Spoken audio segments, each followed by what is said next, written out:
Inquilab TV prime time news కి స్వాగతం.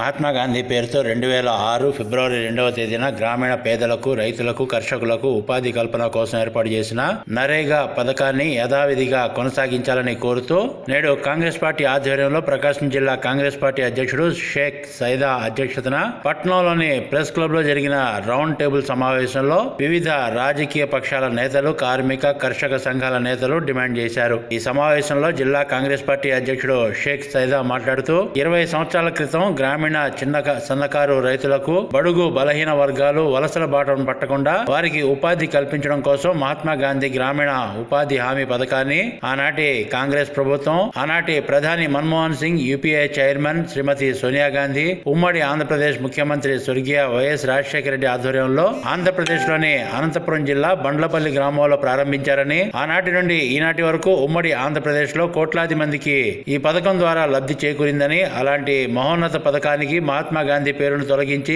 VBG Ramji పేరుతో కొత్త చట్టాన్ని తీసుకుని రావడం ఎన్డీఏ కూటమి దివాళా కోరుతనానికి నిదర్శనమని తీవ్రంగా విమర్శించారు. కొత్త చట్టాన్ని రద్దు చేసే వరకు అన్ని పక్షాలతో కలిసి ఉద్యమిస్తామని సైదా అన్నారు. సిపిఐ జిల్లా కార్యవర్గ సభ్యుడు అందే నాసరయ్య మాట్లాడుతూ పేదల పొట్టకొట్టే ఇలాంటి నల్ల చట్టాలను అందరూ సమిష్టిగా వ్యతిరేకించాలని కోరారు.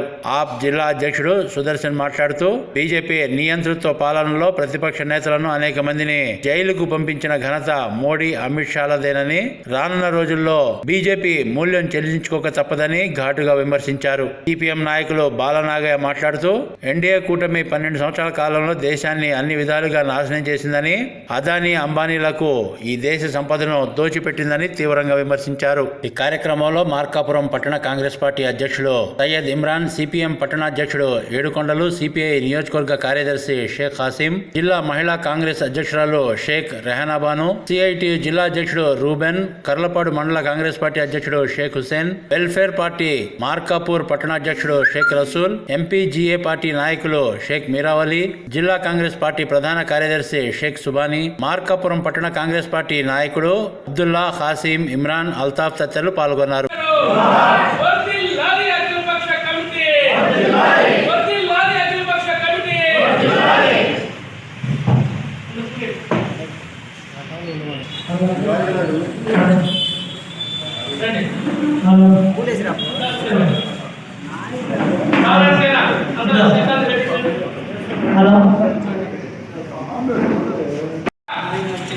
పార్టీ నాయకులందరూ అన్న నాసరయ్య గారు, ఇలాంటి కార్యక్రమాలు నాసరయ్య గారు, అలాగే బాలనాసరయ్య గారు, పెద్దలు బాలేని కామరెడ్డి గారు, మా సోదరుడు ఆమ్ ఆద్మీ పార్టీ జిల్లా అధ్యక్షుడు సుదర్శన్ గారు, అన్న ఎంపీజే రాష్ట్ర అధ్యక్షుడు రజాక్ గారు, సోదరుడు లోక్సభ నాయకుడు చంద్రశేఖర్ గారు, అలాగే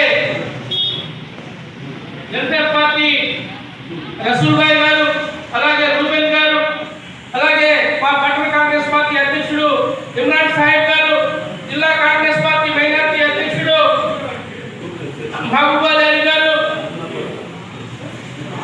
నూతలపాటి రాజు గారు, పీసీకే పార్టీ కల్లికల్లి సింగ్ గారు, అబ్దుల్లా గారు, మన మిత్రుడు వీరావలి గారు, సుబాని గారు, అందరికీ కూడా పేరు పేరున నేను ధన్యవాదాలు తెలియజేస్తా ఉన్నా. అలాగే పాత్రికేయులందరికీ కూడా మరి నూతన సంవత్సర శుభాకాంక్షలు. మీరు దయచేసి పత్రానికి సంబంధించిన అంశం మీద మనం లోతుగా చర్చించాల్సిన అవసరం ఉంది. మీ గ్రామాల్లో 5వ తేదీ ఒక్కరోజు, దయచేసి 5వ తేదీ ఒక్కరోజు మీరు ఉండి, సోదరుడు హాసిం గారు, సిపిఐ నాయకులు, అలాగే సిపిఎం నాయకులు ఏడుకొండల గారు, మిగతా వాళ్ళందరూ కూడా ఒకే చర్చ చేస్తా ఉన్నా. 5వ తారీఖు అంటే రేపే ఎల్లుండి సోమవారం రాష్ట్ర వ్యాప్తంగా అన్ని గ్రామాల్లో గ్రామ సభ జరుగుతూ ఉన్నాయి. మున్సిపాలిటీలో ఈ పథకం లేదు, అర్బన్ ప్రాంతాల్లో ఈ పథకం లేదు. గ్రామీణ ప్రాంతాల్లో ఈ పథకం మీద అవగాహన కల్పించడం కోసం అధికారులు గ్రామ సభ పెట్టబోతా ఉన్నారు. ఎందుకంటే ఈ గ్రామ సభలో ప్రజలు సంస్కారం చేయడం కోసం పడుతూ ఉన్నారు. ఇది చాలా దుర్మార్గమైన విషయం. ముందు ప్రజల నుంచి అభిప్రాయం తీసుకొని చట్టం చేస్తారు. ఇది దానితో రివర్స్ గేర్ ఉత్తర పాలనలాగా కేంద్రంలో పార్లమెంట్లో వాళ్ళు చట్టం చేసి ఇక్కడ అవగాహన కల్పిస్తారంట, అభిప్రాయం తీసుకుంటారు. ఏం వాడింది కాబట్టి సోదరులారా, వచ్చిన మనందరితో పాటు ఇంకా మన ప్రాంతంలో ఉన్నటువంటి మిత్రులందరినీ తీసుకొని ప్రతి గ్రామంలో ఉన్నటువంటి గ్రామ సభకి వెళ్ళి ఇటువంటి అన్ని పక్షాలు, కార్మిక సంఘాలు, కర్షక సంఘాలు, రాజకీయ పార్టీలు, అనుబంధ సంఘాలు, పాత్రికేయ మిత్రులు అందరూ కూడా మరి గ్రామ సభకి వెళ్ళి మన వాయిస్ వినిపించాల్సిన అవసరం ఉంది. ఈ చట్టంలో ఉన్నటువంటి లొసుకుల్ని మన తెలియజేయాల్సిన అవసరం ఉంది. కాబట్టి ఇదే కోరుతా ఉన్నా, దయచేసి మాట్లాడే మిత్రులందరూ కూడా భవిష్యత్తు ఈ కార్యక్రమాన్ని, ఎందుకంటే ఈ చట్టం వచ్చేసి మార్చి 31 దాకా అమల్లో ఉంటుంది. పాత చట్టం, ఇప్పుడున్నటువంటి చట్టం మార్చి 31 దాకా అమల్లో ఉంటుంది. ఏప్రిల్ 1 నుంచి ఈ దేశ ప్రజలందరినీ పూర్తి చేస్తూ మరి కొత్త చట్టాన్ని DBRTG పథకాన్ని తీసుకొస్తా ఉంది. కాబట్టి సోదరులారా, నేను ఒకటే కోరుతా ఉన్నా, ఈ 3 నెలల పాటు మనం పెద్ద ఎత్తున ఉద్యమాలు చేస్తా ఉంటుంది. అందరం కలిసికట్టుగా ఏం చేస్తే బాగుంటుంది, ఎలా చేద్దాం, మరి నిరాహార దీక్షలు చేద్దామా, సత్యాగ్రహ దీక్షలు చేద్దామా, లేకపోతే కార్యాలయాలు పీడిద్దామా, లేకపోతే మనం ఇంకా వినూత్నంగా ఏ కార్యక్రమం చేసి దీన్ని సాధించాలా, అలాగే గ్రామీణ ప్రాంతాల్లో ఉన్నటువంటి ఈ యొక్క ఉపాధి హామీ కూలీలందరినీ జాబ్ హోల్డర్స్ అందరినీ సమావేశపరిచి వాళ్ళ కమిటీ ఏర్పాటు చేసి అవసరమైతే మన కొత్త జిల్లా ఏర్పడింది మార్కాపురం, మన మార్కాపురం జిల్లా కార్యాలయాన్ని ముట్టడించే విధంగా మొట్టమొదటిసారి ఈ కార్యక్రమాన్ని తీసుకుందాం. నేను శంకరారెడ్డి గారిని నేను కూడా ఆహ్వానిస్తాం. అలాగే సిపిఐ రాష్ట్ర నాయకులు ఈశ్వరయ్య గారు, సిపిఎం శ్రీనివాసరావు గారు, అన్ని పక్షాలను పిలుద్దాం. దాదాపు 2000 మంది తగ్గకుండా ఈ కార్యక్రమాన్ని చేపడతామని చెప్పి మీ అందరికీ తెలియజేస్తూ, మిత్రులందరూ కూడా పేరు పేరుగా ధన్యవాదాలు తెలియజేస్తూ, మరొక విషయం, మార్కాపురం జిల్లా సాధన కోసం మనందరం పనిచేశాం. మనందరూ ఇక్కడ వాళ్ళందరూ కూడా తమ పరిధిలో కష్టపడి పనిచేశారు, జిల్లా సాధించుకున్నాం. పాత్రికేయ మిత్రులు కూడా మరి నిరాహార దీక్షలు చేశారు, ఈ వార్తలు బ్రహ్మాండంగా ప్రచురించారు, మనం జిల్లా సాధించుకున్నాం. అయితే ఇక్కడ కరలేని గుండెలాగా ఈరోజు మార్కాపురం లేకుండా మన జిల్లా ఏర్పడింది, మార్కాపురం అంటే దొరకడం లేకుండా జిల్లా ఏర్పడింది. పరిశ్రమలు రావాలంటే 54,000 ఎకరాలు దొరికాయి, ఉపాధి దొరికింది, ఈ ప్రాంతం అభివృద్ధి చెందింది.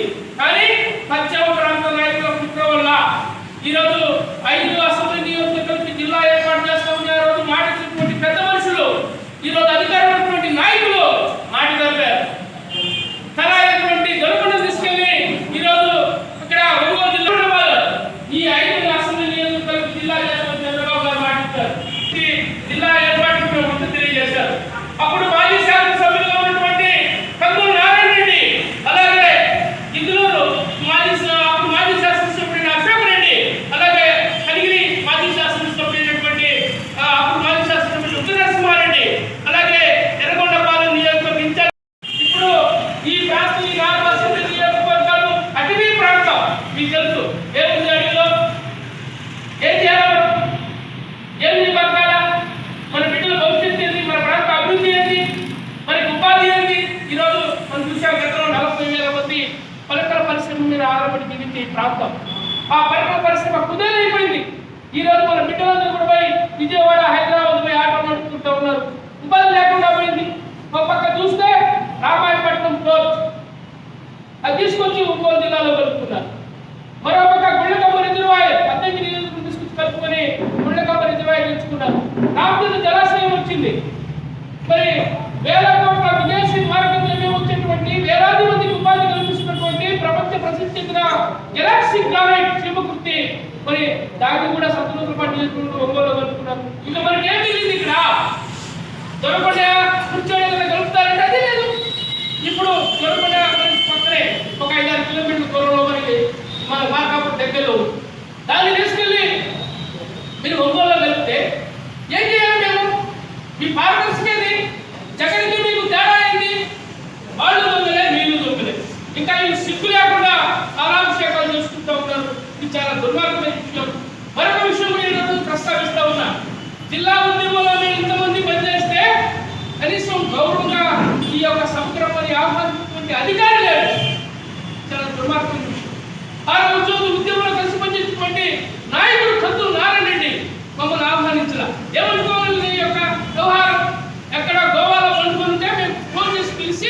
అందరినీ సమైక్యపరిచి ఉద్యమం చేస్తే ఇక్కడ ఉన్నటువంటి పెద్ద నాయకులు ఎవరిని కూడా కనీసం మాట వరుసకైనా మీరు దాండి ఈ యొక్క ఆహ్వానం పిలుస్తున్నామని చెప్పి ఒక మాట చెప్పలేదే. ఎవరితో ఏమన్నది ప్రజలు ఓట్లేయాలన్నా ఈ ప్రాంతం అభివృద్ధి చెందిందా? రియల్ వ్యాపారుల కోసం మన జిల్లాకి చెప్పినా కనపడుతుంది తప్ప ఈ ప్రాంతం అభివృద్ధి చెందే పరిస్థితి లేదు. మరొకసారి ఉద్యమానికి సందర్భం కాబోతా ఉన్నాం మేమందరం కూడా. తొనకొండని పారిశ్రామిక ప్రాంతాన్ని మార్కాపూర్ జిల్లాలో కలపడం కోసం మరి కొత్త సంవత్సరంలో మేమందరం కలిసి ఉద్యమానికి రూపకల్పన చేస్తాం. ముఖ్యమంత్రి గారిని కలుస్తాం.